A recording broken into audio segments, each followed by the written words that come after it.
So gaafii intraansii biraatiin walitti deebinee jechuudha. Gaafiin kun gaafii baay'ee murteessaa fi bareedaa ta'edha.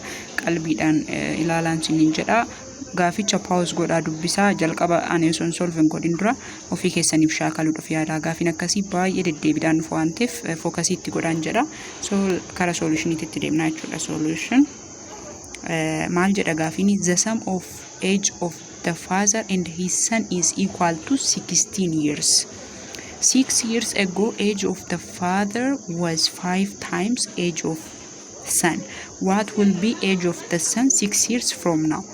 Akkan sinin jedhe word probleming gaafin akkasti jechaan yeroo dhufe jalqaba steppin isin gochuu qabdan gara mathematical expression itti jijjiiruudha jechuudha yookaan ibsa herregaatitti jijjiiruudha jechuudha. Isa booda solve gochuun hin ulfaatu jechuudha. Amma jalqaba jechoota jiran yookaan word phraseewwan as keessa jiran baasnaa jechuudha. So inni jalqaba age of father ida. Age of father meeqadha?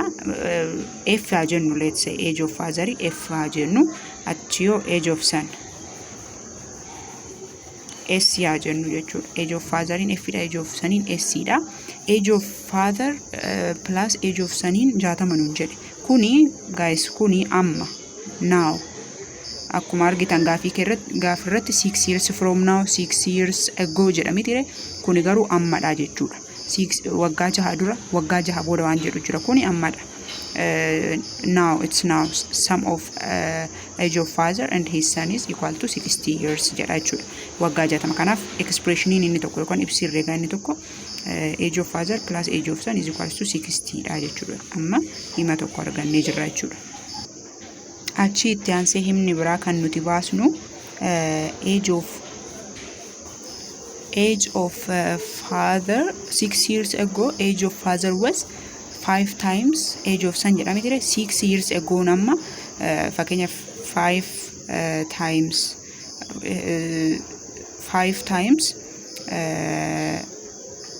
F osoo jenne kun X dha jechuudha. Age of father in maaliif 6 years ago jedhamee ture. 6 years ago akkam goona age of father in meeqata?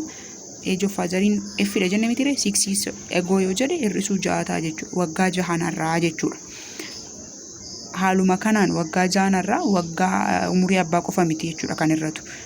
Ilmis umuriin isaa waggaa 6 irraa irrata mitire. Kanaaf age of soninis meeqata? S dha ture mitire. S irraa hir'isuu 6 jechuudha.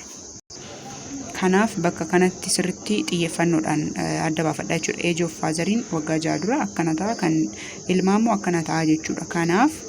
Kanaaf amma gaafiin maal jedha? 6 years ago age of father in F minus 6 dha jenne mitire. F minus 6 is equals to 5 times what? Age of the son jedhe mitire. Age of the son in immoo 6 years ago meeqadha? S minus 6. Bakka kanatti ila 5 fi S in akka waliin jalaan dhoofne sirriitti adda baafadha. Amma 5S fi 5 times 5 25 akkan jenne jechuudha please. Amma equationiin inni lammaffaa immoo kanadha jechuudha. Ibsamni inni lammaffaa kanadha argannee jechuudha. So kan itti aanu maaltu gaafatame? What will be the age of the son 6 years from now? Umuriin ilmaa waggaa 6 booda meeqa ta'a jedha. Age of the son in S dha mitire. Waggaa 6 booda immoo jechuun waggaa 6 dura hir'isuu 6 goone waggaa 6 booda ida'uu 6 ta'a jechuudha. Kuni gaafatama waan nuti barbaannudha. Meeqaa jedha. So kana argachuudhaan dura amma equationota kana lamaan walitti finnee gatii S keessaa baafachuudha jechuudha. Amma bakka steppiin inni ulfaatan xumuramee jira jechuudha. Kana booda just herreguma hojjechuudha. Please gaafiiwwan akkasii xiyyeeffannoo guddaa barbaadu. Fakkeenyaaf 6 years from now 6 years ago wantoota akkasii kana sirriitti xiyyeeffachuu qabdu jechuudha. Salphumatti waan mis akka gootaniif dhiyaatedha waan ta'eef irratti xiyyeeffadhaa hojjedhaa. Irra deddeebi'aa shaakalaa.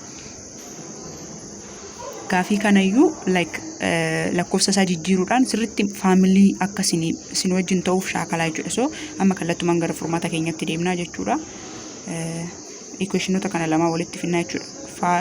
F plus S is equals to 60.